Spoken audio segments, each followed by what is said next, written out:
నమస్తే రమగారు. నమస్తే జయ.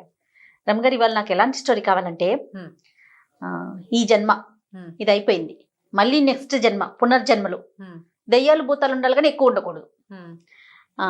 మనం సినిమాల్లో చూస్తుంటాం మూగ మనసులు, అలాంటివి అన్నమాట. అంటే ఇప్పుడు చచ్చిపోతారు, మళ్ళీ హీరో హీరోయిన్ మళ్ళీ పుడతారు కదా. ఇట్లా రీసెంట్ గా కూడా చాలా మూవీస్ వచ్చాయి. అలాంటి స్టోరీస్ ఏమైనా ఉన్నాయా? పెద్ద కథలు కావాలి, మరి ఎక్కువ భయం అనిపించకూడదు మా పిల్లలకి. ఎన్ని చాయిస్లు అంటారా? ఎందుకు ఎన్నేమిటి, ఇంకా నువ్వు 5-6 పెట్టినా కథలు ఉంటాయి మన దగ్గర. మనకి చాయిస్ చేయడం చేత కావాలంతే. కథా సరిత్సాగరంలో బ్రహ్మాండమైన కథలు ఉన్నాయి. మనం బృహత్ కథలు వదిలేసాం కదా, విడిగా బోల్డని కథలు ఉంటాయని చెప్పాను. ఒక శ్రీదత్తుడి కథ చెప్తాం. శ్రీదత్తుడి కథ, ఈ కథ పేరే అది. ఈ శ్రీదత్తుడు గురించి చెప్పాలి. పూర్వమట తామ్రలిప్తి అనే నగరంలో పవిత్రధరుడు అనే ఒక కుర్రాడు ఉండేవాడు, బ్రాహ్మలబ్బాయి. అయితే వాళ్ళ అమ్మా నాన్న చక్కగా పిల్లాన్ని చదివించారు, బాగుండేవాడు అందంగా. అతనికి ఏమని ఉండేదట, మామూలుగా ఏం చేస్తారు బ్రాహ్మలు 14-15 ఏళ్ళకి చదువు అవ్వగానే పెళ్లి చేసేస్తారు. ఒక చిన్న పిల్లని చూసి వీడికి 25 ఏళ్ళు వచ్చేసరికి ఆ పిల్ల కాపురానికి వస్తుంది. అలా జరుగుతూ ఉంటాయి. అవును. ఇతను చదువు అయిపోయి కొద్దిగా వృత్తి, తన తాలూకు అధ్యాపక వృత్తి అది మొదలు పెట్టాక అతనికి ఏమనిపించింది, ఈ మనుషుల్ని వెళ్ళి వెతుకుని పెళ్లి చేసుకోవటం ఏమిటి, నేను యక్షిణిని పెళ్లి చేసుకుంటాను భావించాడు. యక్షిణి అంటే దయ్యం కాదు, యక్ష విద్య. అది కొంచెం విపరీతమైన జన్మ అన్నమాట. దేవతల్లోనే ఒక తెగ, చిన్న జాతి. దేవతలు తెక్కే వస్తుందండి. యక్షిణులు దేవతలు తెక్కే వస్తాయి. అదేంటంటే మనం కోరిన కోరికలు తీరుస్తాయి, యక్షులు అంటారు. ఓకే. అయితే ఈ యక్షిణిని సాధించాలని అతనికి గురువు గారి దగ్గర నుంచి ఒక యక్షిణి మంత్రం ఉంది. ఆ మంత్రాన్ని ఎన్ని వేల కోట్ల సార్లు జపించాడు. జపించగా ఒక యక్షిణి ఇతనికి వశమైంది. ఇలాంటివేం ట్రై చేయకండి, కదా అంతే. ఇది ఎప్పటిది, మనం గుణార్జుడి కదా, ఏనాటిదో వేల సంవత్సరాల నాటి సంగతి చెప్తాను. పైశాచి భాషలో రాసిన పుస్తకం కదా ఇది. అయితే యక్షిణిని సాధించాడు. ఆ యక్షిణితో పెళ్లి చేసుకున్నాడు. యక్షిణి అంటే ఇక పెళ్లి అంటే అతనితో ఉండడానికి వచ్చేసింది అనమాట. హాయిగా ఉండేవాడు. ఈ యక్షిణితోటి ఉండేవాడికి, వాడికి తిండికి భోగానికి ఏమీ లోటు ఉండదు, శుభ్రంగా ఉంటాడు, హాయిగా ఎంతో బాగా సంతోషంగా ఉండేవాడు. అయితే ఏమైంది, ఒకనాడు అతను గంగా తీరంలో తిరుగుతుంటే ఎవరో తల్లిదండ్రులకి శ్రాద్ధం పెడుతూ కనపడ్డారు. మా నాన్నలు శ్రాద్ధాలు పెడతారు అంటే మన మహాలయ పక్షాల్లో, అప్పుడు మహాలయ పక్షాల్లో పెడతాం కదా. అప్పుడు ఇతనికి అనిపించింది, ఏమిటో నేను తెలివి తక్కువగా యక్షిణిని పెళ్లి చేసుకున్నాను, అది నాతో కాపురం చేసి నాతో ఉంటుంది, నా కోరికలు తీరుస్తుంది, కానీ పిల్లల్ని కంటుందో కాదు, పిల్లల్ని కందు.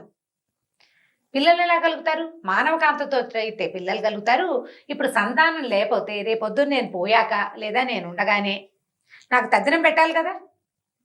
ఉండగా తండ్రికి సంతోషం కలిగించాలి సంతానం, మరణించాక తద్దినం పెట్టాలి. సంవత్సరానికి ఓసారైనా ఓ చారెడు నీళ్ళు వదిలిపెట్టాలి 2 నువ్వు గింజలతోటి. నాకేది అవకాశం అని చాలా కష్టంతో వచ్చింది అతనికి. అయ్యో, నాకు ఈ యక్షిణి పిచ్చితోటి మా తాత తండ్రులకి నీళ్లు లేకుండా చేసేసానే. ఇప్పుడు ఇతని కుమారుడు లేకపోతే ఇతని ముందు తరాల వాళ్ళకు కూడా నీళ్ళు వదిలే వాళ్ళు ఉండరు కదా. మా తాత మా తండ్రి గాల్లో వెళ్లాడుతూ ఉంటారు, పాపం పితృలోకాలను వాళ్ళు ఉద్ధరింపబడరని చాలా కష్టం వేసి దుఃఖం వచ్చింది. అయితే ఇతనితో పాటు యక్షిణి ఉంది కదా, ఇతను దుఃఖంగా మొహం పెట్టుకుని ఇంటికి వచ్చేసరికి, నాథ ఇలా ఎందుకున్నావు అని అడిగింది. నేను నిన్ను స్వాధీనపరుచుకున్నాను, నాకు సంతానం కలిగే మార్గం లేదు, ఇప్పుడు నేను ఇంకో నీతోటి ఉన్నవాడిని మానవ స్త్రీతోటి ఉండి సంతానాన్ని కనలేను, అదే నాకు దిగులుగా ఉంది అనేసరికల్లా, అయ్యో నీకు ఒక విషయం చెప్తాను విను అని ఒక కథ చెప్పింది. యక్షిణి ఈ అమ్మాయి యక్షిణి ముందు జన్మలో ఎప్పుడు యక్షిణే అది. అయితే ఆ యక్షిణికి ఒక అబ్బాయిని ప్రేమించింది. అతని పేరేంటంటే అట్టహాసుడు అనే ఒక యక్ష కుమారుణ్ణి ప్రేమించింది. ఈ అట్టహాసుడు ప్రదీప్తాక్షుడు అనే ఒక పెద్ద యక్షరాజు తాలూకు కొడుకు. ఈ యక్షులు ఎవరి కింద ఉంటారంటే కుబేరుడి కింద పనిచేస్తారు. కుబేరుడు ధనపతి కదా, మనకి ధనానికి అధిపతి ఎవరు? ధనపతికి కుబేరుడు. ఆ కుబేరుడి దగ్గరే ఈ యక్షులు ఉంటారు. అతని తాలూకు పని వాళ్ళు అనమాట యక్షులు అంటే. దేవుడి దగ్గర మన యమధర్మరాజు దగ్గర ఉండే వాళ్ళేమో వీళ్ళు కదా యమదూతలు, దేవతల దగ్గర ఉండే వాళ్ళేమో దేవదూతలు, కుబేరుడి దగ్గర ఉండేవాళ్ళు యక్షులు. అయితే ఈ యక్షులు ఏంటంటే ఆయన దగ్గర పనివాళ్ళు. ఆ పనివాళ్లలో ప్రదీప్తాక్షుడు అని ఒక గొప్ప పెద్దవాడు, పెద్ద పదవికి చెందినవాడు. అతని కుమారుడు అట్టహాసుడు. అతనికి ఒక తమ్ముడు ఉన్నాడు దీప్తశిఖుడు. వీళ్ళిద్దరూ అతని కొడుకులు. అయితే ఈ సౌదామిని, ఈ యక్షిణి ఏ యక్షిణి అయితే ఇతనికి పవిత్రధరుడికి ఫ్రెండ్షిప్ అయిందో ఆ యక్షిణి పేరు సౌదామిని. ఈ సౌదామిని ఈ అట్టహాసుడిని ప్రేమించింది. ఇద్దరు యక్షులే కదా, వివాహం కుదుర్చుకున్నారు. కానీ ఇంకా పెళ్ళవల. అయితే ఏమైందట, ఈ అట్టహాసుడు ఆ తమ్ముడు ఫ్రెండ్స్ అందరు కలిసి ఇంకా పెళ్లికి సమయం ఉంది కాబట్టి ఎక్కడికో ఆడుకోవడానికి వెళ్ళారు. వెళ్ళి ఏం చేశారు, రాజు మంత్రి సైన్యాధిపతి అలా ఆడటం మొదలుపెట్టారు. అట్టహాసుడిని రాజుని చేసి దీప్తశిఖుడు నలకూబరుడయ్యాడు. కుబేరుడి యొక్క కుమారుడు. కుబేరుడి కొడుకు నలకూబరుడు. నలకూబరుడి వేషం ఇతను వేశాడనమాట. తమ్ముడు వేసేసరికల్లా రాజు కొడుకు మంత్రి ఆటలాడుతుంటే అదే సమయానికి ఆ దారిలో వెళ్తున్న నలకూబరుడు ఇది చూసేసాడు. చూసేసి, అవరవరా దాసులు మీరు రాచవేషం వేస్తారా? రాజుకు ఒక ప్రత్యేకమైన వేషం ఉంటుంది, నెత్తి మీద పెట్టుకునే ఇది కిరీటము, మెళ్ళలో వేసుకునేది, రాజు గంభీరంగా కూర్చోటము, కుమారుడు ఒక అల్లరి చిల్లరి వేషము, అదంతా క్లియర్ గా తెలిసిపోతుంది. మనం ఇమిటేట్ చేస్తే తెలియదు. అంతేగా ఆ ఇమిటేషన్ చూసారు కొళ్ళు మండిపోయింది అనమాట. చెడామడా తిట్టి, నువ్వు ఏ యక్ష అంటే ఇతను ఎందుకు చేశాడు ఈ అట్టహాసుడు, ఈ ఆట ఎందుకు ఆడుతున్నాడు, అతను అమ్మాయి దగ్గరికి వెళ్ళిపోవాలంది, దాని మించి మనసు మరల్చుకోవటం కోసం ఈ ఆటలోకి దిగాడు. నువ్వు ఏ యక్షిణి కోసం ఈ ఆట ఆడుతున్నావో ఆ యక్షిణి నుంచి నువ్వు దూరం అయిపోతావు అని శపించాడు. శపించేసరికల్లా ఈ అట్టహాసుడు దీప్తశిఖుడు బతిమలాడుకున్నారు కాళ్ళు పట్టుకుని. సరదాకి ఆటకి ఈ విరహం నుంచి తప్పించుకోవడానికి చేశాం కానీ మిమ్మల్ని అవమానించడం కాదని కాళ్ళు పట్టుకుని లబలబలాడుతూ బతిమలాడారు. బతిమాలేసరికల్లా కుబేరుడు అన్నాడు, సరే నువ్వు మనిషిగా పుట్టు, ఆ సౌదామిని నీకు యక్షిణిగా దొరుకుతుంది, ఈ దీప్తశిఖుడు మీకు కొడుకుగా పుడతాడు. పిల్లవాడు పుట్టాక మీ ఇద్దరికి శాప విమోచనం అయిపోతుంది, నీకు శాప విమోచనం అయిపోతుంది కొడుకు పుట్టాక. వీడు భూలోకంలో రాజయ్యి మరణించిన తర్వాత మళ్ళీ వెనక్కి వస్తాడని శాప విమోచనం అని చెప్పాడు. కాబట్టి నాయన నువ్వే ఆ అట్టహాసుడివి అని చెప్పింది యక్షిణి. ఎవరికి చెప్పింది? పవిత్రధరుడికి. కథలో కన్ఫ్యూజ్ అవ్వద్దు, పేర్లు ఎక్కువగానే నిదానంగా వినండి. ఓకే, పవిత్రధరుడు కదా అతను కదా యక్షిణిని సాధించుకున్నవాడు. నువ్వే ఆ అట్టహాసుడివి, మానవుడిగా పుట్టేవు. గత జన్మలో కూడా నువ్వే ఇప్పుడు నువ్వు ఇక్కడ పుట్టావు. నేను అప్పుడు యక్షిణిగానే ఉన్నాను, ఇప్పుడు నేను నీకు యక్షిణిగా స్వాధీనపడ్డాను. సాధారణంగా యక్షిణికి సంతానం కలగదు గాని నలకూబరుడిచ్చిన శాపావసానం వల్ల మనకు ఒక కుమారుడు కలుగుతాడు, నీ తమ్ముడే మన నా గర్భాన పుడతాడు అని చెప్పింది. ఓహో, వీళ్ళిద్దరూ కలిసి ఇంకా చాలా నాళ్ళు ఉన్నారు. మొత్తానికి ఒక పిల్లాడు పుట్టాడు వాళ్ళకి. దీప్తశిఖుడే ఇక్కడ పిల్లాడుగా పుట్టాడు. పుట్టేసరికల్లా ఎప్పుడైతే ఈ పుట్టిన పిల్లాడిని పురిటింట్లోంచి బయటికి తెచ్చి పవిత్రధరుడికి చూపించారో వెంటనే అతనికి శాప విమోచనం అయిపోయి అట్టహాసుడుగా మారిపోయాడు, యక్షుడుగా మారిపోయాడు. వెళ్ళిపోదాం పదా అన్నాడు సౌదామిని. అనేసరికల్లా అయ్యో అట్లా ఎట్లా చేస్తాము, పిల్లాడు పుట్టాడా, ఈ పుట్టిన పిల్లాడు నీ తమ్ముడే కదా, వీడిని ఎక్కడో చోట సరైన చోట పెట్టద్దు, సరి అయిన చోట పెట్టాలి. ఎక్కడ పెడదాము అని బాగా ఆలోచించారు. పిల్లాడిని దారి చేసి వెళ్ళిపోదాం. పుట్టిన పిల్లాడి మీద తల్లులకు మమత ఉంటుంది. యక్షిణైతే ఏమిటి, తల్లే కదా పాపం. సరే ఏమనుకుంది, సరే ఓ పని చేద్దామని అవి మొత్తం తామ్రలిప్తి నగరం అంతా ఒక దుర్భిణి వేసి వెతికి బాగా ఆలోచించి ఆలోచించి ఆలోచించి ఆలోచించి సరే చూశారు. ఒక బ్రాహ్మణ కుటుంబంలో ఒక చిత్రం జరిగింది. ఒక బ్రాహ్మణులు భార్యాభర్త ఉన్నారు. దేవదర్శనుడు అని ఒక బ్రాహ్మణుడు, ఆయనకి భార్య పాపం ఉంది కానీ చాలా సంవత్సరాలైంది పెళ్ళై పిల్లలు కలగల. అయితే ఆయన ఏం చేసేవాడు, రోజు అగ్నిహోత్రుడికి హోమం చేసేవాడు. సంతానం సంతానం సంతానం అని 12 సంవత్సరాల పాటు ఆయన ఏకధాటిగా ప్రతిరోజు హోమం చేస్తే 12 ఏళ్లకి అగ్నిహోత్రుడు ప్రత్యక్షమయ్యాట. అతనికి ప్రత్యక్షమయ్యి, అబ్బాయి నీకు సంతానం లేదు కానీ నీకు కృత్రిమంగా కొడుకు దొరికే అవకాశం మాత్రం ఒకటి ఉంది, ఆ అవకాశం నీకు కుదురుతుంది, ఒక పిల్లవాడు నీకు లభిస్తాడు, లభించిన పిల్లవాడిని కులగోత్రాదులు అడగకుండా పెంచుకోమని చెప్పాడు. అలాంటి వాళ్ళు ఒకటి ఉన్నారు తామ్రలిప్తి నగరంలో. ఈ పిల్లాన్ని పెట్టుకెళ్ళి వాళ్ళకి ఇచ్చేద్దాం అనుకున్నారు. సరే ఏం చేశారు, ఒక బిందె నిండా బంగారం మణులు మాణిక్యాలు పోసారు, పోసి పెట్టుకున్నారు. ఈ పిల్లాడికి మెళ్ళలో ఒక మంచి రత్నహారం వేసి చంటి బిడ్డని ఆ బిందె మీద పడుకోబెట్టి తీసుకెళ్లి వాళ్ళ ఇంట్లో వదిలిపెట్టారు. వదిలిపెట్టేసరికల్లా ఆయన దేవదర్శనుడు తెల్లవారి నిద్ర లేచేసరికల్లా అగ్నిహోత్రం పక్కన బిందె మీద ఇంత చిన్న పక్క పీటలాగా వేసింది, ఆ పీట మీద చంటి పిల్లాడు ఉన్నాడు. వాడు మెళ్ళలో పెద్ద హారం, బిందె నిండా బంగారం బిందెలు, దాని నిండా బంగారపు ముక్కలు మణులు వజ్రాలు బోల్డని. అని ఆశ్చర్యపోయారు వాళ్ళు. అగ్నిహోత్రుడు చెప్పాడు, కృత్రిమంగా పిల్లాడు ఎక్కడి నుంచి వచ్చి పడ్డాడో తెలియదు, వీడు పైగా ఎలా వచ్చాడు, బంగారంతో సహా వచ్చాడు. శ్రీని చూపించాడని శ్రీదర్శనుడు అని పేరు పెట్టి ఆ పిల్లాన్ని వాళ్ళు పెంచుకున్నారు. వీడికి అప్పచెప్పి వీళ్ళు పిల్లాన్ని పొద్దున్నే తీసుకోగానే చేతిలో పెట్టుకోగానే ఇద్దరు మాయమైపోయారు వాళ్ళు. వీళ్ళిద్దరు, ఆ అట్టహాసుడు ఆవిడ సౌదామిని ఇద్దరు మాయమైపోయి యక్షలోకానికి వెళ్ళిపోయారు. ఈ శ్రీధరసురుడిని ఎంత బాగానో పెంచుకున్నారు వాళ్ళు. బోల్డ్ అంత సొమ్ములున్నాయి, వాళ్ళకి డబ్బు ఉంది. ఈ వచ్చిన బంగారం కూడా చిన్న బంగారం కాదు. సరే ఎంత బాగానో పెంచారు పెంచారు పెంచారు, బాగా పెద్దవాళ్ళు అయిపోయారు. వాళ్ళకి అప్పటికే ఎన్నేళ్ళో వయసు వచ్చాక కానీ ఈ పిల్లాడు దొరకల. వీడికి 18, 20, 22 సంవత్సరాలు వచ్చేసరికల్లా వాళ్ళ నాన్న, నేను తీర్థయాత్రలకు వెళ్తాను, పిల్లాడు ఎలాగో దొరికాడు, వీడే నాకు తద్దినం పెడతాడని ఆయన తీర్థయాత్రలకు వెళ్ళాడు.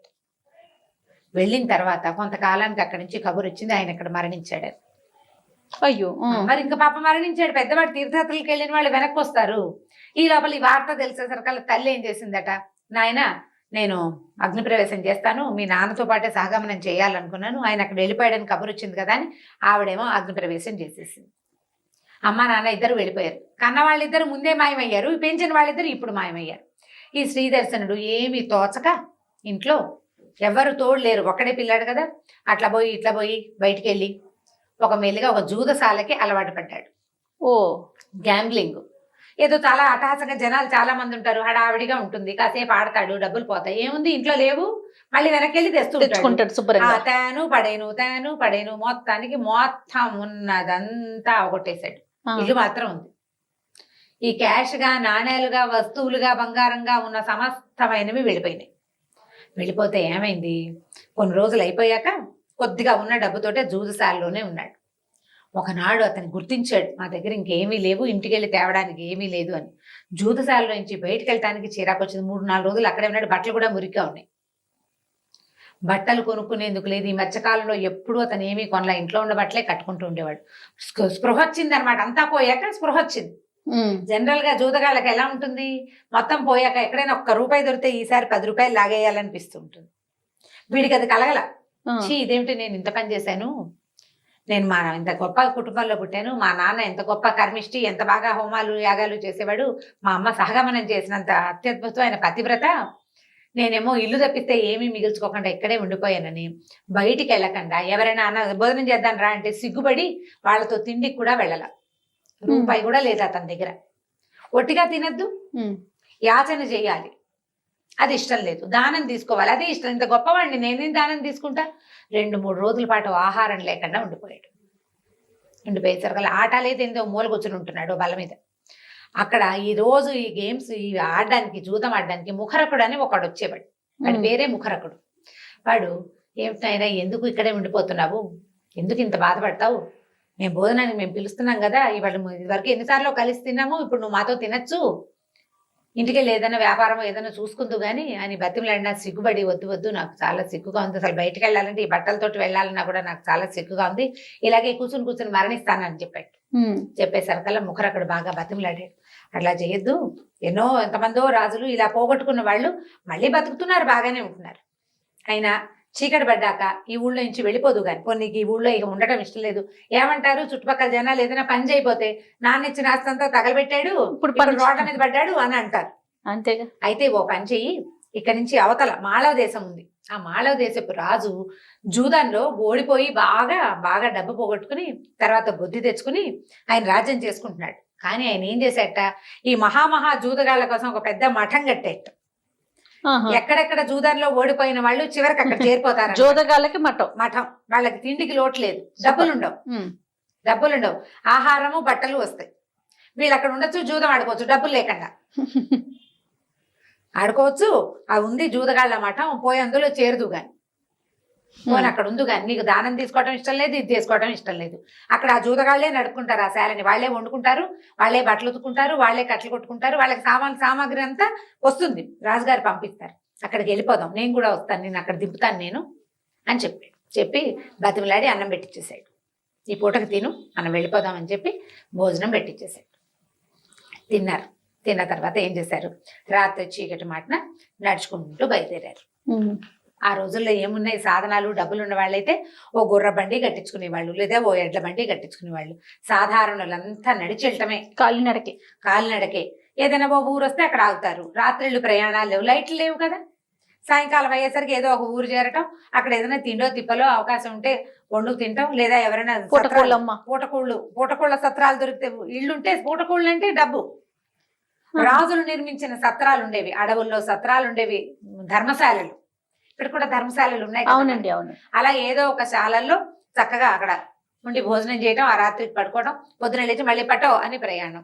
ఈ దారి మధ్యలో ఏం లేకుండా వెళ్లే వాళ్ళు ఉన్నారనుకో, వాళ్ళకి ఏదైనా పని దొరికితే చేసుకుంటారు, సంపాదించుకునేందుకు అవకాశాలు ఉండేవి. ఈ ఊళ్ళో ఏదో పని ఉంది, 4 రోజులు ఉండి ఆ పని చేసుకుని 4 రూపాయలు జేబులో వేసుకోవడం, రాత్రి వచ్చి ధర్మశాలలో తినేసి పడుకోవడం.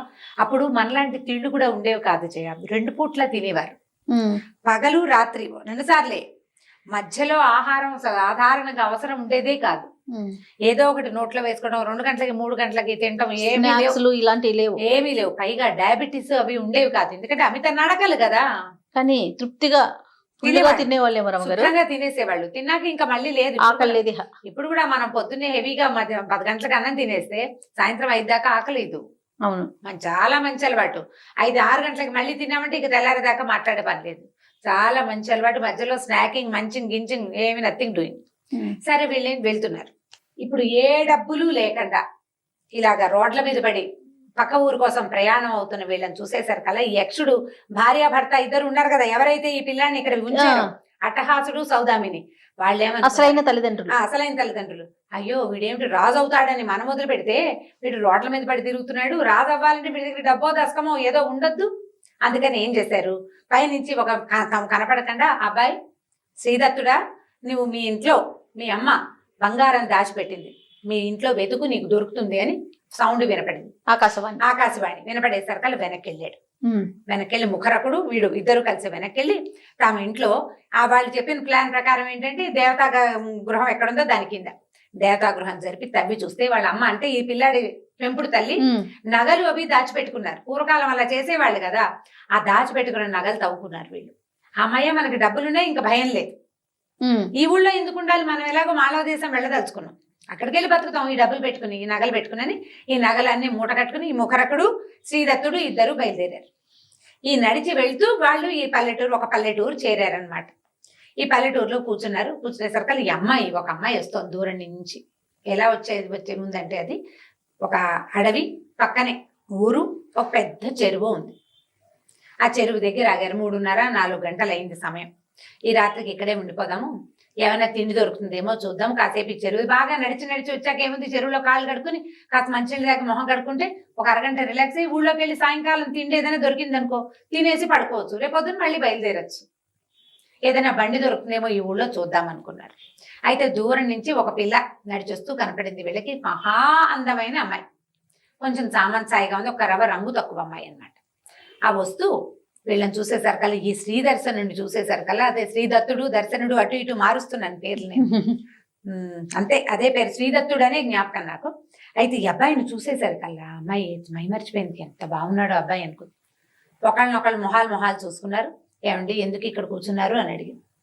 మేము మాళవ దేశం బయలుదేరాం అమ్మాయి, అందుకని ప్రయాణంలో ఆగాము, నువ్వెవరు అన్నారు. అనేసరికల్లా అమ్మాయి నా కష్టం ఏం చెప్పమన్నారండి, మీరు ఈ ఊరు దగ్గర ఆగారు, ఈ ఊరు అసలు మంచిది కాదు, ఇక్కడ ఒక బందిపోటు దొంగల స్థావరం ఉంది, ఈ బందిపోటు దొంగల తాలూకు పెద్దవాడు అంటే హెడ్ బ్రాహ్మడు, పేరుకే బ్రాహ్మడు, అతను ఎవరినైనా సరే దోచుకుంటాడు,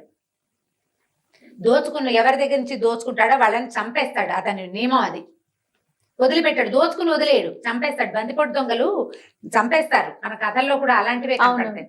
అయితే నేను మా నాన్న, మాది అవతల ఊరండి, నేను మా నాన్న, అమ్మ నాన్న అన్నయ్య నేను, మేము నలుగురము కుటుంబంలో ఉండేవాళ్ళం. మా అన్నయ్య అమిత జూదం పిచ్చివాడికి ఇంట్లో ఉన్నవన్నీ అమ్మేసి జూదం ఆడేవాడు. అయితే ఒకనాడు మా నాన్న మా అన్నయ్యని బాగా దండించేసరికల్లా కోపం పట్టలేక మా అన్నయ్య ఇంట్లో నుంచి లేచిపోయాడు, ఎక్కడికో వెళ్ళిపోయాడు, కొంత సొమ్ము తీసుకుని పారిపోయాడు. మా అన్నయ్య లేక మా అమ్మ బెంగ పెట్టుకుని గుండె పగిలి చచ్చిపోయింది, నీళ్లు కొరి పెట్టే కొడుకు లేడని. ఇక మా నాన్న ఏమీ చేయలేక మా అన్నయ్యని వెతుకుతూ, మా అమ్మ ఆస్తులు చేత్తో పుచ్చుకుని మా అన్నయ్యని వెతుకుతూ చిన్నపిల్లని నన్ను వెంట పెట్టుకుని తిరగటం మొదలు పెట్టాడు. ఇవి 2-3 ఏళ్ళుగా మేము వెతుకుతూనే ఉన్నాము. ఆ సందట్లో ఈ ఊరు దగ్గరికి చేరేసరికి నేను అందంగా ఉన్నానని ఈ బందిపోటు నాయకుడు మా నాన్నని సంహరించి మా అమ్మ నగలన్నీ ఆయన దగ్గర ఉన్న సొమ్మంతా లాక్కుని నన్ను మాత్రం చంపలేదు, వాడికి కొడుకున్నాడు వసుభూతని, వాడికి ఇచ్చి నన్ను పెళ్లి చేయడం కోసం నన్ను బతికించి ఉంచాడు. నా పేరు పద్మిష్ట అని చెప్పింది. పద్మిష్ట అమ్మాయి పేరు, నా పేరు పద్మిష్ట, మా అన్నయ్య పేరు ముఖరకుడు అని చెప్పింది. వాడిక్కడే ఉన్నాడు. వీళ్ళు పరమ దుర్మార్గులు, మీ దగ్గర ఏమైనా ఉన్నాయా, మిమ్మల్ని చంపేశారే, మీరు పారిపోండి, ఇప్పుడే వెళ్ళిపోండి అనగానే ముఖర్ అక్కడ ఏడవటం మొదలుపెట్టాడు. అయ్యో నా తల్లి చచ్చిపోయిందా అమ్మ, నేనే మీ అన్నయ్య చెల్లెలు కాళ్ళు పట్టుకున్నాడు, నేనే జూదం మీద పిచ్చితోటి ఇంట్లో నుంచి అమ్మ సొమ్ములు తీసుకుని పారిపోయాను, ఎక్కడెక్కడో తిరిగాను, చివరికి నా వల్ల అమ్మ చచ్చిపోయింది, నాన్నేమో నన్ను వెతుకుతూ చచ్చిపోయాడు, చిన్నపిల్లవి నువ్వు వీళ్ళెవరికో దొరికిపోయావు, నేను ఇంత పొరపాటు చేశానని నన్ను క్షమించమని చెల్లెలు కాళ్ళు పట్టుకుని సోకాలు పెట్టి ఏడ్చాడు. ఏడ్చేశారు కల్లా పద్మిష్ట అంది, అయ్యో అన్నయ్య అన్నయ్య ఇద్దరు, అన్న చెల్లి ఇద్దరు ఒకళ్ళనొకళ్ళు కావలించుకుని ఏడ్చారు. ఆ పిల్ల 10 ఏళ్ళది, వాడు పారిపోయే నాటికి. దానికి అంత బాగా గుర్తులేడు, మీసాలు గడ్డాలు వచ్చిన అన్నయ్యని అది గుర్తుపట్టలేకపోయింది అనమాట. అతను గుర్తుపెట్టాడు, చెల్లెలు మాట్లాడేసరికి తెలిసింది అతను. సరే ఇతను ఏమన్నాడు, అయితే ఓ పని చేద్దాం, ఇక్కడి నుంచి వెళ్ళి మనం తప్పించుకోలేం, మీ వాసన వచ్చిందో కుక్కలు వదిలిపెడతారు వాళ్ళు, కొత్తగా చేరిన మనుషుల్ని పరీక్షించకుండా వదలరు.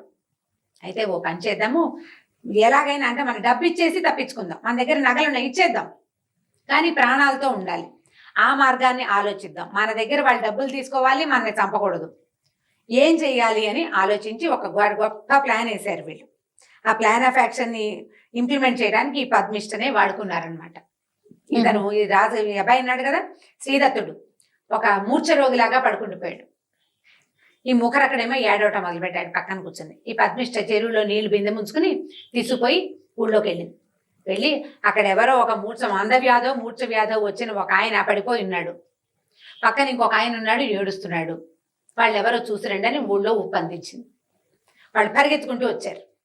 వచ్చేసరికల్లా నువ్వెవరు అని అడిగారు.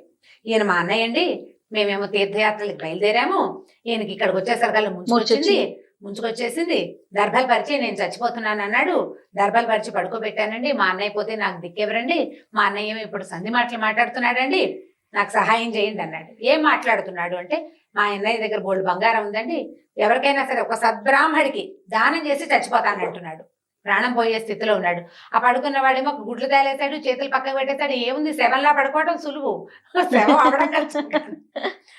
గుడ్లు మిటకరిచి ఉన్నాయి అనమాట, కళ్ళు పైకి చూస్తున్నాడు, పళ్ళు గిటకరిచిపోయి ఉన్నాయి. ఏమిటి చూస్తే భయం వేస్తుంది వాడిని చూస్తుంటే, వేషం వేయటమే కదా. మరి సద్బ్రాహ్మణ్ని ఎవరైనా ఒక బ్రాహ్మణ్ణి తీసుకురండి, మా అన్నయ్య చచ్చిపోయేలాగా ఉన్నాడు, ఈయన చచ్చే లోపల ఆ బంగారం దానం చేసి ఆ సద్గతిని పొందుతాడండి, బాబాబు అన్నయ్య సహాయం చేయండి అని ఆ వచ్చిన దొంగ వేధవుల కాళ్ళు పట్టుకున్నాడు ముఖరకుడు.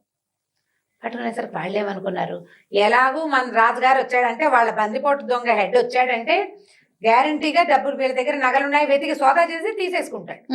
వీడు చావడానికి సిద్ధంగా ఉండి బ్రాహ్మడికి ఇస్తానంటుంటే బందిపోటు దొంగ ఎలాగో బ్రాహ్మడే, అంతేగా, ఆయనే తెస్తే సరిపోతుందని వీడు పోయి ఆ దొరకి చెప్పారు.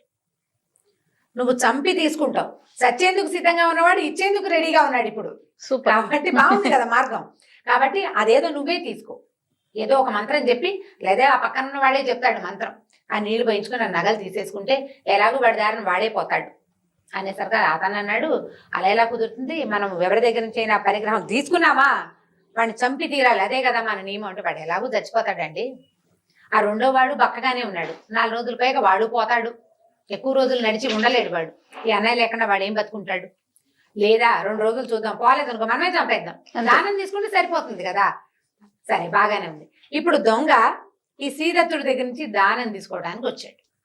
తర్వాత కదా వచ్చే భాగంలో చెప్పుకుందాం. ఓ బాగుంది రమ్మగారు, చాలా ఇంట్రెస్టింగ్ గా ఉంది స్టోరీ. ఇంకా బోల్డ్ అని భేదాలు కూడా వస్తాడు ఇందులో. ఓ 3 భాగాలు అవుతుంది.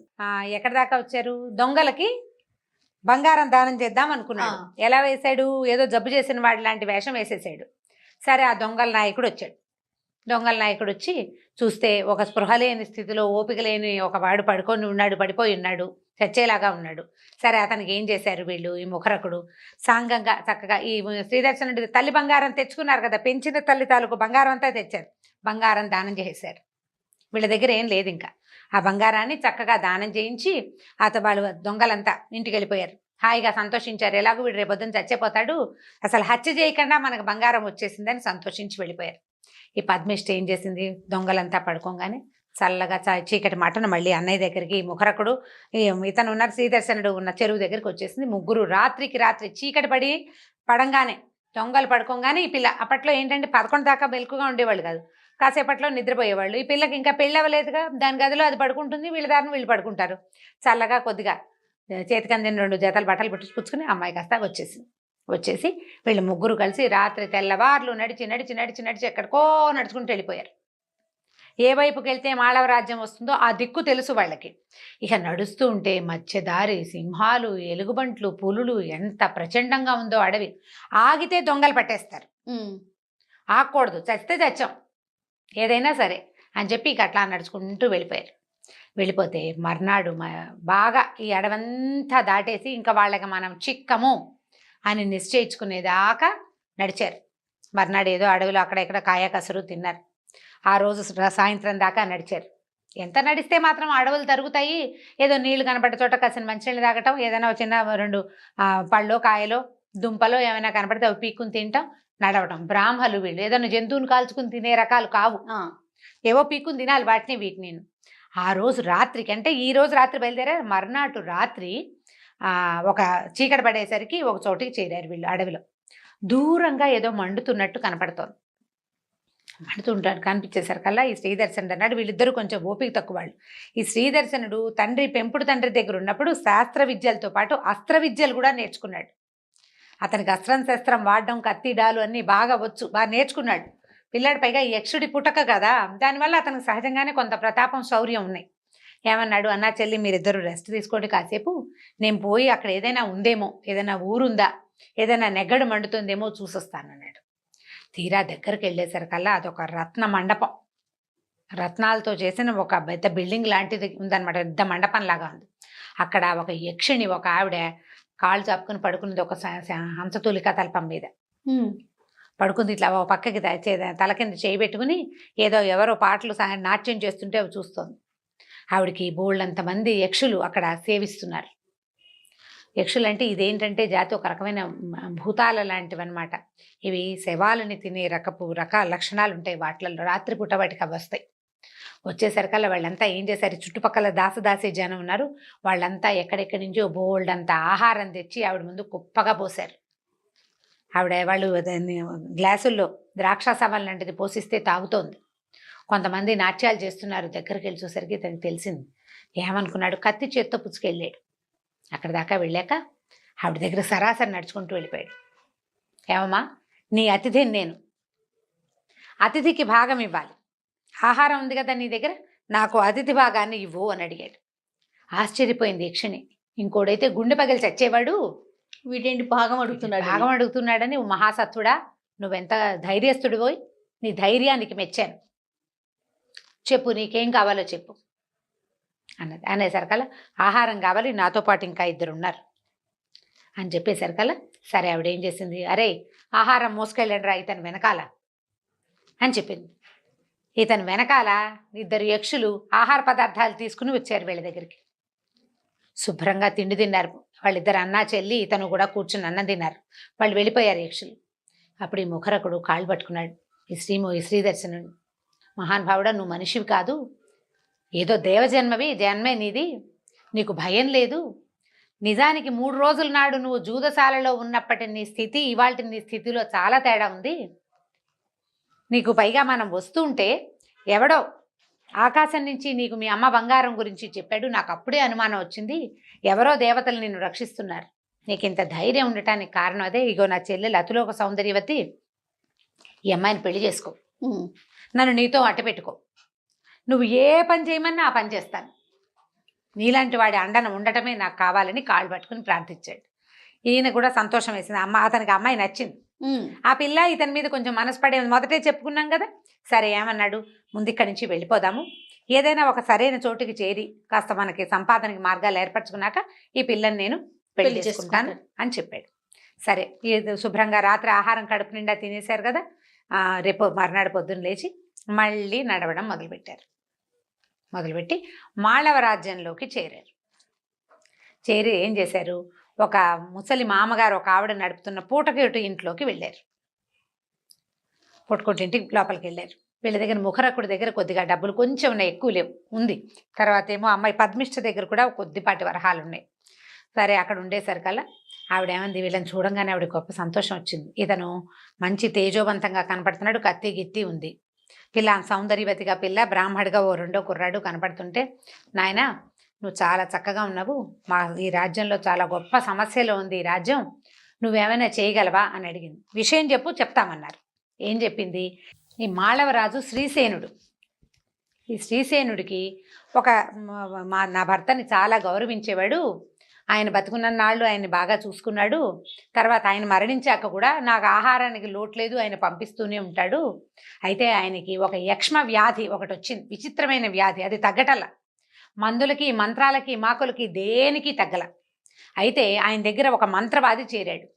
వాడు ఏమన్నాడంటే, భేతాళుడు గనక మనకి ప్రత్యక్షమైతే ఈ వ్యాధి కుదురుతుంది, కానీ భేతాళుడిని ప్రత్యక్షం చేసుకోవటానికి నాకు మంత్రం వచ్చు కానీ శక్తి లేదు. ఓహో. ఎవడైనా ఒక శక్తివంతుడైన కుర్రవాడిని గనక పట్టుకుంటే, ఒక మగవాడు దొరికితే వాడి సహాయంతో నేను భేతాళుడిని సాధిస్తా, భేతాళుడిని గనక సాధిస్తే ఈ వ్యాధి పోతుందంటున్నాడు. రాజు ఊరంతా టమకేయించాడు. ఎవరైనా శక్తిశాలుడు భేతాళుడిని సాధించగలిగే సమర్థులు ఎవరైనా ఉంటే మంత్రవాది సహాయంతో చేయొచ్చు అని. ఎవరు మాట్లాడలే. సరే, ఆయన ఏమనుకున్నాడు, ఆయన ఏం చేశాడు, ఈ మాళవరాజు గురించి ఒక విచిత్రమైన విషయం చెప్పుకున్నాం, జూదగాళ్లకు ఒక మఠం కట్టించాడని. ఈయన ఏమన్నాడు, జూదగాళ్ల మఠానికి వెళ్ళండి, జూదగాళ్ళు ఏమిటి, వాళ్ళకి ఇల్లు బాకిలి ఏమి ఉండవు, ఆటే, ఇంకా రెండోది ఉండదు, యోగులు లాంటి వాళ్ళు, జీవితం మీద ఏం ఆసక్తి లేదు వాళ్ళకి, ఇల్లు బాకిలి పెళ్ళాం పిల్లలు ఏమో ఒకళ్ళ ఆట ఉంటే చాలు. తాగుబోతులు కూడా అంతే కదా జయ, తాగుబోతులు కూడా అంతే, వాళ్ళకి ఇల్లు వద్దు, వాకిలొద్దు, పెళ్ళాం వద్దు, పిల్లలు, ఏ బాధ్యత వద్దు, 10 రూపాయలు దొరికితే తాగేస్తారు. ఇప్పుడు జనరల్గా కాస్త మంది అలవాటు ఉన్న వాళ్ళందరినీ తాగుబోతులు అంటే ఏమో బుద్ధి స్థిరం తప్పితే తాగుబోతులే అంతే. ఇప్పుడు తాగని వాడెవడు అని ఒక డైలాగ్ వాడుతూ ఉంటారు. ఏముంది, కాస్త తాగితే ఆ మాత్రం ఎవరైనా తాగుతారు లాంటివి మాట్లాడుతూ ఉంటారు. ఈ తాగుబోతులు ఏమవుతారు, చివరికి ఇలా అవుతారు. జూదరులకి ఏమీ ఉండదు, వాళ్ళు చెట్టు కిందకు ఎక్కడో చోట కాస్త నీడ దొరికితే చాలు అక్కడ కూర్చొని పేకాడుకుంటూ ఉంటారు. వాళ్ళకి కదా జీవితేచ్ఛ ఏముండదు, ఆట ఒకటే. అలాంటి వాళ్ళల్లో ఎవరినైనా ఒకటి పట్టుకురండి, వాడు ఈ భేతాళుడికి ఈ పని చేయడానికి సహాయపడతాడని రాజు ఆజ్ఞించాడు. నాకు రాజును రక్షిస్తేనే నేను బతుకుతాను నాయనా, మీరు నాకు పైస ఇవ్వద్దు, అన్నం పెడతా మీరు ఉన్నన్నాళ్ళు, ఈ రాజుకి ఏమైనా సహాయం చేయగలవేమో చూడు నాయనా, నీ ముఖవర్చస్సు చూస్తే నాకు కడుపులో ఒక సంతోషంగా ఉంది, ఇంత సాహసంగా ఉండే వాళ్ళని ఎవరిని చూడలేదు నేను ఈ మధ్యకాలంలో అని అడిగింది. సరే, ఇతను ఆలోచించుకున్నాడు. అలాగే సరేనన్నాడు. సరే అవ్వ, ఈ పూటకి భోజనం పెట్టి నన్ను తీసుకెళ్లి రాజుకు పరిచయం చేయన్నాడు. సరే, భోజనాలు చేశారు. ఈ పద్మిష్ట ముఖరకుడు సత్రంలోనే ఉండిపోయారు, ఆ పూటకోళ్ళమ్మ బాపనమ్మ గారింట్లోనే. ఆ ముసలావిడ ఈ కుర్రాన్ని వెంట పెట్టుకుని రాజు దగ్గరికి తీసుకెళ్ళింది. తీసుకెళ్తే వీడు మంచి బట్టలు గిట్టలు చక్కగా ధగధగలాడుతూ, పెద్ద పొడుగాటి సమున్నతాకారుడు, మొహం చూస్తే తలతల్లాడుతోంది, వాడి యక్షజన్మ వాడి ముఖంలో కనపడుతోందనమాట. రాజు కొంచెం సంతోషం వచ్చింది. అబ్బో, వీడెవడో సెక్సాలి ఉన్నాడు, కత్తి గిత్తు బ్రహ్మాండంగా ఉంది వీడి దగ్గర అనుకున్నాడు. ఈవిడేం చెప్పిందంటే, వీడు జూదరి, ఫలానా తామ్రలిప్తి నగరం నుంచి మన ఊరు జూదగృహంలో ఈ దాంట్లో సత్రంలో మఠంలో ఉండడానికి వచ్చాడు, అమిత బలవంతుడు, తెంపరివాడు, నీకు సహాయం చేస్తానంటున్నాడు, ఇతన్ని ఉపయోగించుకోమని నాకు తెలుసు వీడని చెప్పింది. ఈయన ఏం చెప్పాడు, మామూలు వాళ్ళొద్దు, జూదగృహం నుంచి తెమ్మన్నాడు, ఆ మఠం నుంచి. వీడు మఠంలో ఉండడానికే వచ్చాడు కాబట్టి ఓకే అనుకున్నారు. అప్పుడు ఆ మంత్రవాదిని పిలిపించారు. సరే, నేను భేతాళుడిని ప్రత్యక్షం చేసుకోవడానికి తీసుకురావడానికి నాకు అభ్యంతరం లేదన్నాడు. ఇప్పుడు భేతాళుడిని తేవటం అంటే ఏమిటి, ఎక్కడో డెడ్ బాడీని తీసుకురావాలి, అది పాయింట్. అక్కడి నుంచి మంత్రవాది ఏమన్నాడు, బాబు ఒక 4 రోజులు రెస్ట్ తీసుకో, కృష్ణ చతుర్దశి అంటే అమావాస్య ముందు రోజున ఈ ఊరికి అవతల వైపున ఉన్న శ్మశానం ఒకటి ఉంది, నేను అంటే కోట గీట ఊరు అంతా దాటేశాక పెద్ద శ్మశానం ఉంది, అందులో చాలా మర్రి చెట్లు ఉన్నాయి, నేను అక్కడ ఉంటా, రాత్రి భోజనం చేసి నువ్వు శ్మశానానికి వచ్చే కత్తిపుచ్చుకుని అని చెప్పాడు. ఓ 4-5 రోజులు ఆ పట్టణంలో వింతలు విడ్డూరాలు. రాజుగారి గెస్ట్ ఇప్పుడు రాజుకి ఏదో సహాయం చేయబోతున్నాడు కదా, అంచేత ఏం చేశారు, బాగా ఈయనకి రాజోపచారాలు జరిపారు. ఈ పద్మిష్ట ముఖరకుణ్ణి కూడా మంచి ఇంట్లోకి తీసుకొచ్చి పెట్టుకున్నారు, అతనితో పాటు ఉన్నారు కదా. ఇతను ఏం చేశాడు, 4 రోజులు గడిచాక ఊళ్ళో ఉన్న వింతలు విడ్డూరాలని కులాసాగా చూసి 4 రోజులు హాయిగా తిని పడుకుని బాగా రెస్ట్ తీసుకుని స్థిమితంగా ఉన్నాడు. కృష్ణ చతుర్దశి వచ్చింది, రాత్రి సాయంకాలం భోజనం చేసేశాడు, కత్తిపుచ్చుకొని పోయాడు అక్కడికి శ్మశానానికి. వెళ్ళేసరి కల్లా శ్మశానంలో వెళ్తే అది ఎలా ఉందంటే కీకారణ్యం. రేపొద్దున అమావాస్య, రేపంటే ముందు రోజు ఏమిటో చీకటిగా ఉండదు, ఆ రోజులో దీపాలా దివ్వెలా. ఒక కాగడా పుచ్చుకుని 2 సైనికులు శ్మశానం దాకా అతనితో పాటు వచ్చారు. శ్మశానం అల్లంత దూరంలో ఉండగానే బాబోయ్ అని వాళ్ళు వెళ్ళిపోయారు. ఆ చీకట్లో దారి వేగ్గా కనపడుతున్న దారిలో అలా నడుచుకుంటూ లోపలికి వెళ్ళాడు. కొన్ని చోట్ల చితి మంటలు, ఉండుండి తీతువుల అరుపులు, గుడ్లగూబలు, తర్వాత ఎగురుతున్న గబ్బిలాలు, ఒక రకమైన విచిత్రమైన వాసన. అందులో ఇంకోడైతే గుండె పగిలి చచ్చిపోతాడు, భయం వేస్తుంది, నేను చెప్తుంటేనే నీకు ఒళ్ళు తలదరిస్తాను. లోపలికి నడుచుకుంటూ వెళ్ళాడు. శ్మశానం నడి బొడ్డున ఈ కూర్చునున్నాడు ఈ మంత్రవాది. నాయన వచ్చావా, ఒక పని చెయ్యి, నాకు ఎదురుగుండా అదే నా వెనకాల నడిచి సూటిగా నేను ఎక్కడ కూర్చున్నా నా వెనకాలకు నడిచేళ్ళు. అక్కడ ఒక పెద్ద మర్రి చెట్టు ఉంది. ఆ మర్రి చెట్టు కింద ఒక మృతదేహం ఉంది, కళేబరం. అది భుజాన్ని వేసుకుని రా, అది దాన్ని ఎత్తుకురా అని చెప్పాడు. చెప్పేసరికల్ సరే వెళ్ళాడు. అక్కడ ఒక మృతదేహం కనపడితే దాన్ని ఎత్తి భుజాన్ని వేసుకున్నాడు. భుజాన్ని వేసుకునేసరికి ఇంతలో ఒకడు వచ్చాడు, ఒక మనిషి. ఎక్కడికి తీసుకెళ్ళిపోతున్నా, వీడు నా స్నేహితుడు, వాడిని వదిలిపెట్టమన్నాడు. అనేసరికల్లా వీడు ఒప్పుకోలే. నీ స్నేహితుడు అంటే వీడు నాకు స్నేహితుడు, నా స్నేహితుడు వీడు, నాకు కావాల్సిందే అనేసరికల్లా సరే ముందు వెనక ఆడుతున్నారు. అయితే ఎప్పుడైతే ఈ మృతదేహాల్లోకి భేతాళుడు ఆవహిస్తాడట దాన్ని, కథల ప్రకారం అప్పటికే భేతాళావిష్టం అయిపోయింది ఆ శరీరంలోకి. దానికి అంత్యక్రియలు కనుక జరగబోతే భేతాళుడు ఆవహిస్తాడు ఆ లోపల. అక్కడి నుంచి మృతదేహం ఏం చేసింది, వీళ్ళు భుజాన్ని వేసుకున్నవాడు గట్టిగా అరుస్తోంది, సౌండ్ వస్తోంది, గుర్రని శబ్దం వస్తుంది అనమాట లోపల నుంచి. వాడు లాక్కోపోయాడు ఆ ఫ్రెండ్, వీడు నా మిత్రుడు చనిపోయాడు, నేనేమి ఇంకా అంత్యక్రియలు చేయడానికి డబ్బులు లేక ప్రయత్నం చేయలేకపోయాను, ఇప్పుడు నువ్వు మృతదేహాన్ని ఎందుకు తీసుకెళ్ళిపోతావు అని అరిచర్చి కేకలు పెట్టారు. ఇద్దరు లాగి పీకి చేశారు, లాక్కున్నారు ఒకళ్ళ చేతిలో నుంచి ఒకళ్ళు. ఈ లాక్కునేసరికల్లా ఇంతలో ఏమైంది, ఈ భేతాళావిష్టంగా ఉన్నాడు కదా, ఈ శవం కాస్త, ఈ డెడ్ బాడీ కాస్త వెళ్ళి ఆ స్నేహితుడిని మెడబట్టేసుకుంది. వాడు మరణించాడు. వాడిలోకి కూడా భేతాళుడు వచ్చేసాడు, ఆ మృతదేహంలోకి కూడా. ఇప్పుడు ఇది వాడు కూడా ఇది నాది శరీరం, ఇది నాకు కావాల్సిందేనంటాడు. అయితే ఏమన్నాడు ఈ శ్రీదర్శనుడు, వీడిని అడుగుదాం, ఎవరో ఒకళ్ళని అడగాలి, వీడిని అడుగుదాం, వీడి మృతదేహం కాబట్టి వీడు మాట్లాడు, అక్కడ మంత్రవాది ఉన్నాడు, తీసుకెళ్ళి అక్కడ అడుగుదాం అనేసరికల్లా ఈ వెనకాల ఈ భుజం మీద ఉన్న శవం, నేను చెప్తాను, నాకెవరు ఆహారం ఇస్తారో, ఎవరు నాకు ఆహారం ఇస్తారో నేను వాడితోటి వస్తాను అని చెప్పింది. భేతాళుడికి ఆహారం కావాలనేసరికల్లా ఎదురుకుండా ఉన్నవాడు ఆల్రెడీ మరణించాడు, వీడిని తీసుకెళ్ళాలంటే ఎట్లా?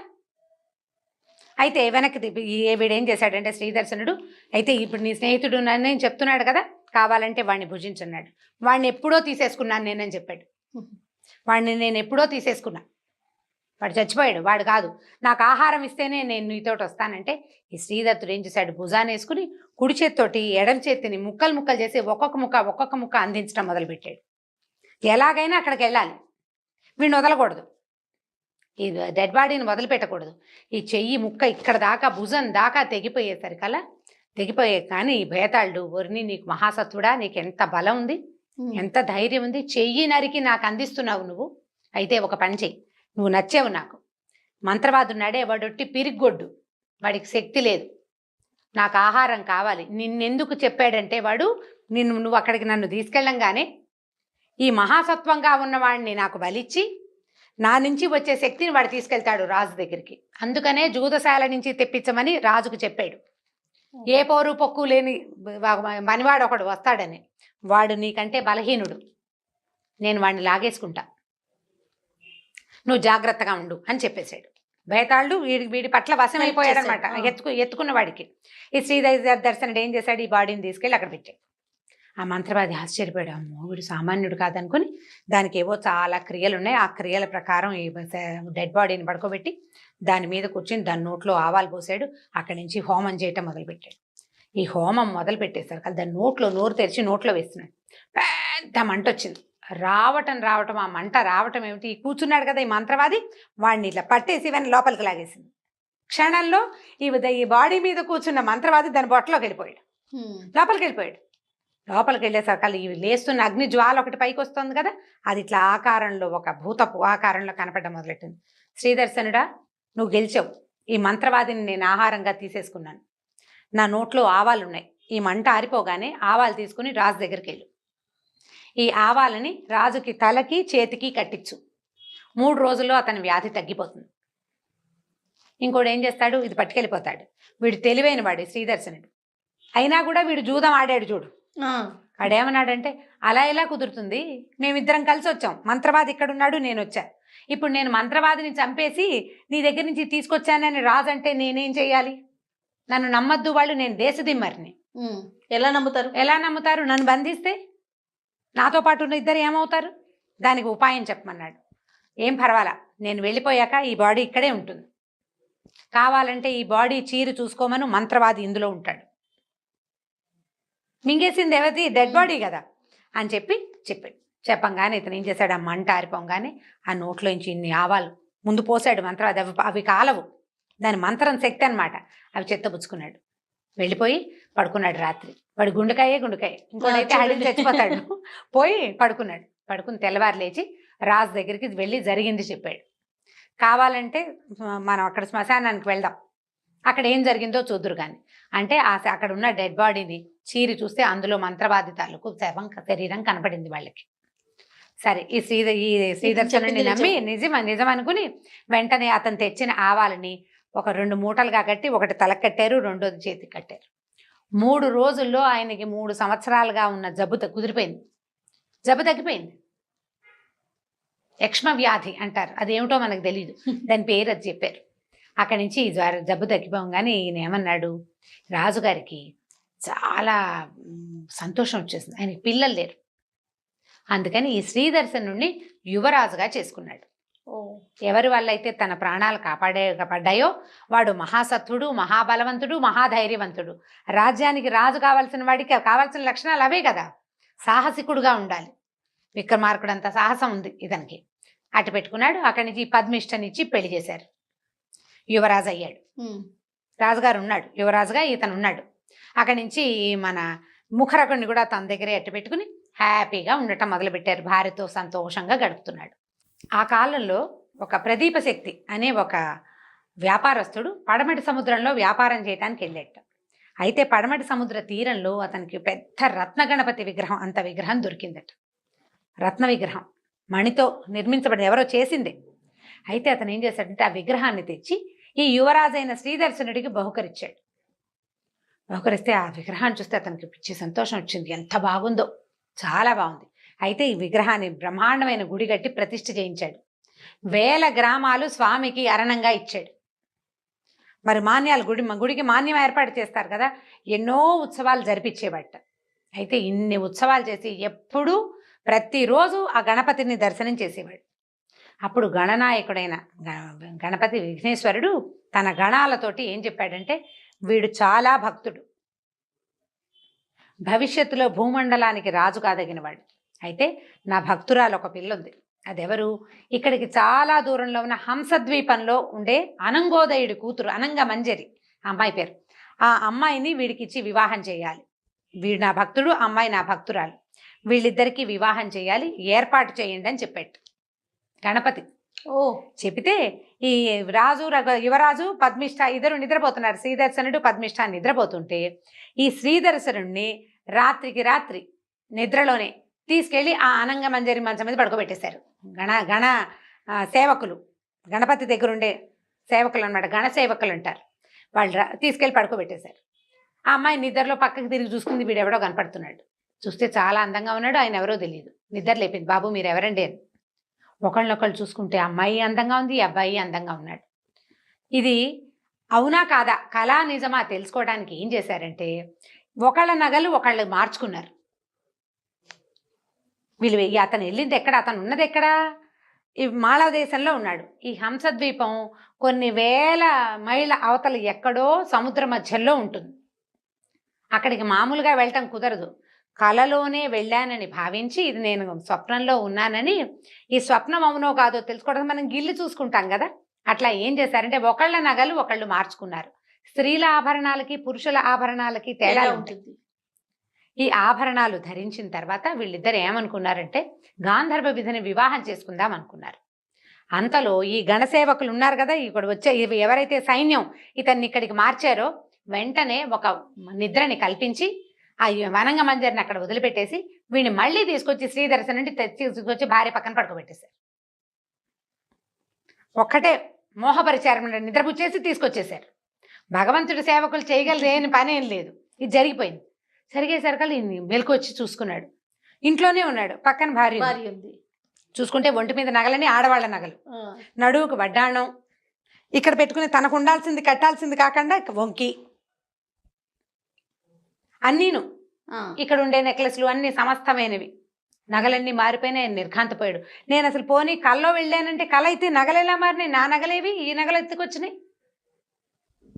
నా వస్తువులు ఉండాలి కదా అని వెంటనే ఇక ఆ అమ్మాయిని తలుచుకుని ఆలోచించడం మొదలుపెట్టాడు. చాలా దిగులు పడిపోయాడు అతను.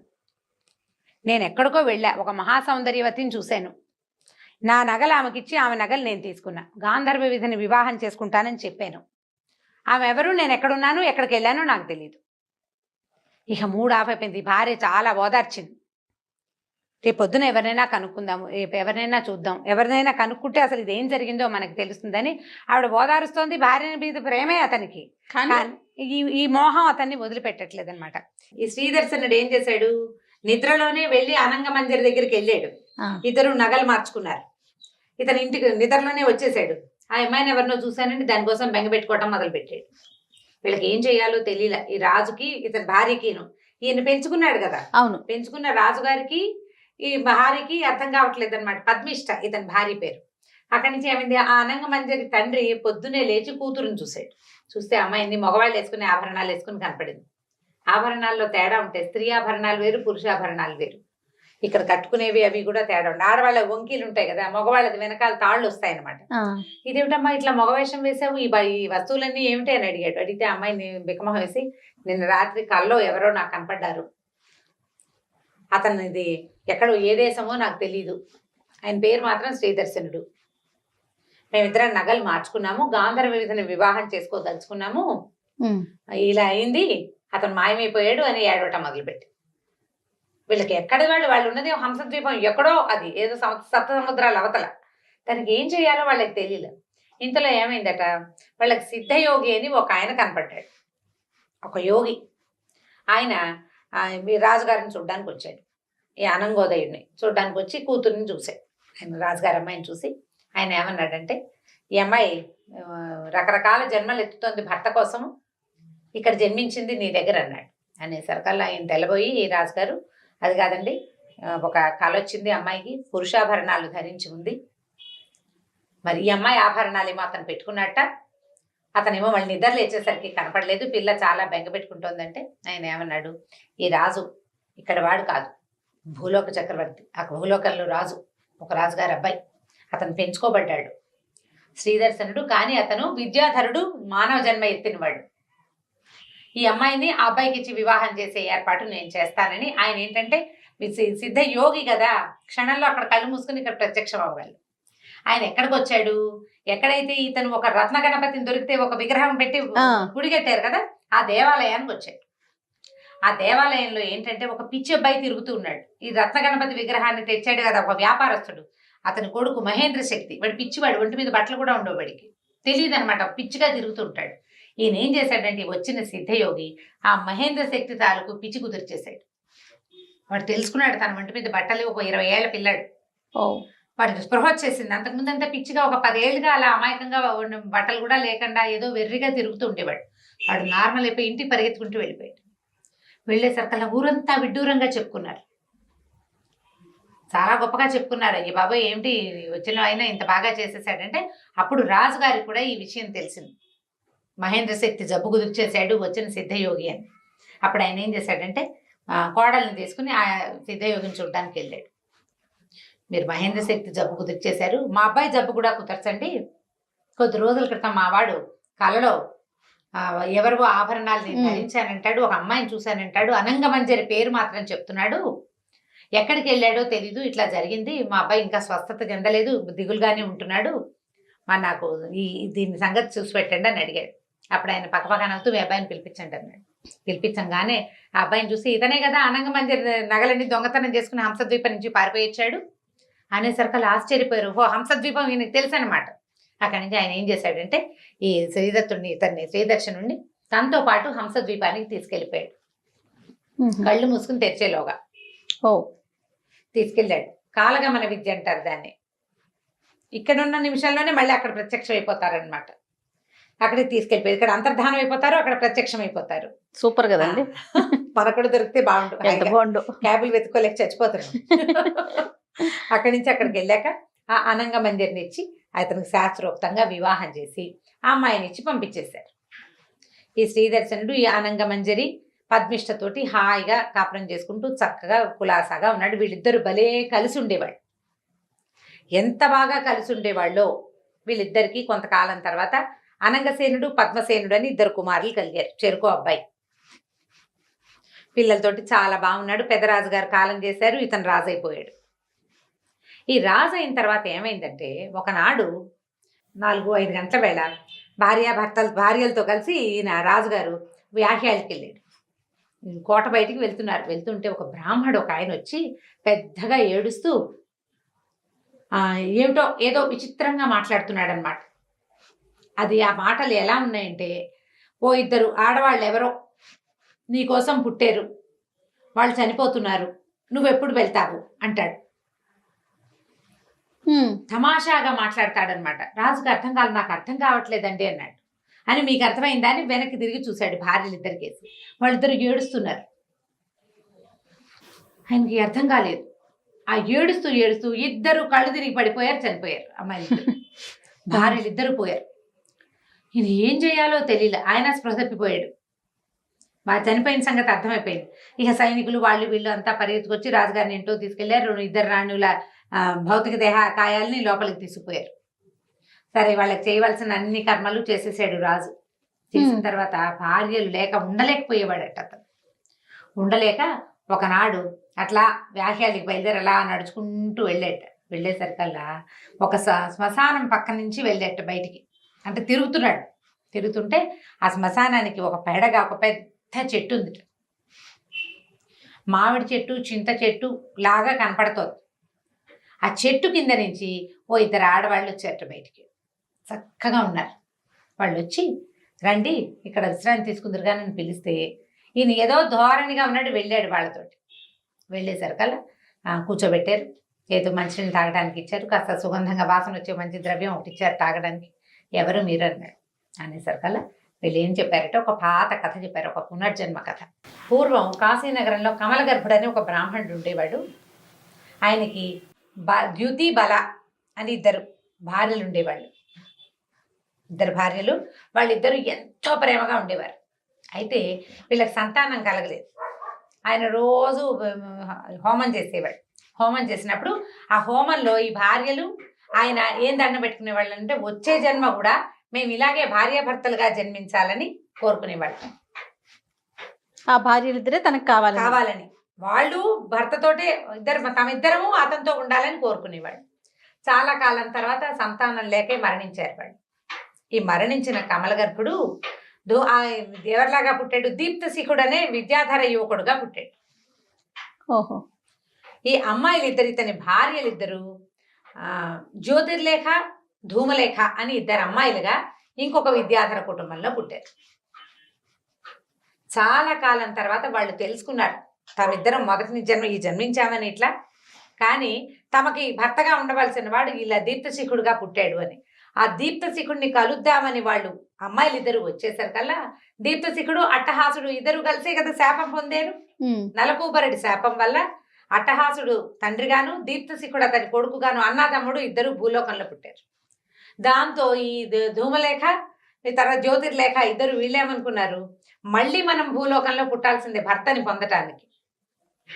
అతను మానవ జన్మ ఎత్తి ఎప్పటికి వస్తాడు పైకి. అందుకని అతని భార్యలుగా పుట్టడం కోసం విద్యాధరులుగా తమ జీవితాన్ని చాలించుకుని, ఒక అమ్మాయి ఏమో పద్మిష్టగా బ్రాహ్మణ కన్యగా ఇక్కడ ముఖరకుడు చెల్లెలుగా పుట్టింది. రెండో అమ్మాయి ఏమో అనంగసేనుడు అక్కడికి వెళ్ళాడు కదా, అనంగమంజరిగా పుట్టిందనమాట. అనంగమంజరిగా పుట్టింది. వాళ్ళిద్దరూ ఈ రాజుగారి దగ్గరికి వచ్చేసారు, పెళ్లి చేసుకున్నారు. చెరో రకంగాను. ఓ అమ్మాయి ఏమో రోడ్డు మీద మాట్లాడుకుని పెళ్లి చేసేసుకున్నారు. రెండో అమ్మాయి కల్లో వెళ్ళి గణపతి వల్ల అంటే విఘ్నేశ్వరుడి ప్రసాదం వల్ల వివాహం చేసుకున్నారు. వీళ్ళు కలిసి ఉన్నారు. కలిసి ఉన్న తర్వాత వివాహం అయింది, కొడుకులు పుట్టారు. ఇంకా వాళ్ళు వెళ్ళిపోవాలి విద్యాధర లోకానికి. దానికోసం అని ఒక బ్రాహ్మడు వచ్చి ఏదో అడ్డదిడ్డంగా మాట్లాడి వీళ్ళకి గుర్తు చేశాడు. వాళ్ళకి ఏం చెప్పాడు ఆ రోజు, ధూమలేఖ, జ్యోతిర్లేఖ నీకోసం వేచి ఉన్నారు, ఆ దీప్తశిఖుడు కూడా నీకోసం వేచి ఉన్నాడు, ఇవే మాటలు అతను చెప్పింది. అది వినంగానే వాళ్ళకి గుర్తొచ్చింది తమ తాలూకు 2 జన్మలు. తమ విద్యాధర రాజకన్యకలుగా పుట్టింది. అంతకుముందు ఒక బ్రాహ్మణుడు కమలగర్భుడి భార్యలుగా ఉన్నది. జ్ఞాపకం వచ్చే వాళ్ళు జీవితాలు చాలించేశారనమాట. ఇలా జరిగింది. మేమిద్దరమే వాళ్ళం. మేమిద్దరమే, ఒకళ్ళు ధూమలేఖ, రెండో వాళ్ళు జ్యోతిర్లేఖ, రెండో అమ్మాయి. నువ్వు దీప్తశిఖుడివి, నువ్వు రాజుగా జన్మించావు అని చెప్పారు. చెప్పేసరికల్లా ఇతను ఏం చేశాడు, సరే అర్థమైంది అతనికి. తన భార్యలతో కలిసి ఒకసారి నగరానికి వెళ్ళి కుమారులిద్దరికీ ఇది చేసాడు, పట్టాభిషేకం చేసేసి తన జీవితాన్ని, మానవ జీవితాన్ని ఎలా చాలించాలి, మనకి స్పృహ వచ్చేదాకా అలాగే ఉంటారు. ఇంతకుముందు అట్టహాసుడు కూడా అంతే, కుమారుడి ముఖం చూసేదాకా అతను మనిషిగానే ఉన్నాడు. ఇతనికి ఏంటంటే వీడికి ఏం తెలిసింది, తన జన్మరహస్యం తెలుసుకునేదాకా ఇతను ఇక్కడే ఉంటాడు. వాళ్ళకి రాజ్యాన్ని ఇచ్చేసి భార్యలతో సహా విద్యాధర లోకానికి వెళ్ళిపోయాడు. అట్లా శ్రీదర్శనుడు తన తాలూకు భార్యలైన ధూమలేఖ, జ్యోతిర్లేఖలతోటి విద్యాధర లోకానికి వెళ్ళిపోయి తన అన్నయ్యన అట్టహాసుడు మరియు సౌదామినితో కలిసి హాయిగా ఎంతో కాలం సుఖంగా ఉన్నాడు. కథ కంచికి మనం ఇంటికి. సూపర్. 3 జన్మల కథలు వచ్చినాయి చూడండి, వరుసగా. వాళ్లే మళ్ళీ పుట్టడం. ఈ మళ్ళీ పుట్టిన వాళ్ళు మళ్ళీ వెనక్కి వెళ్ళిపోవటం ఇప్పుడు కూడా జరుగుతాయి. అలాంటివి మాత్రం అడగండి. ఓన్లీ స్టోరీస్ కే పరిమితం. కథా సరిసాగరంలో కథలు అందులో ఉన్నాయి ఇలాంటివి. ఓకే, రైట్ రమ్మగారు, నమస్తే. నమస్తే జయ. ఈ వీడియో కనుక మీకు నచ్చినట్లయితే లైక్ చేయండి, షేర్ చేయండి. మరిన్ని ఇంట్రెస్టింగ్ వీడియోస్ కోసం మా ఛానల్ని సబ్స్క్రైబ్ చేసుకోండి.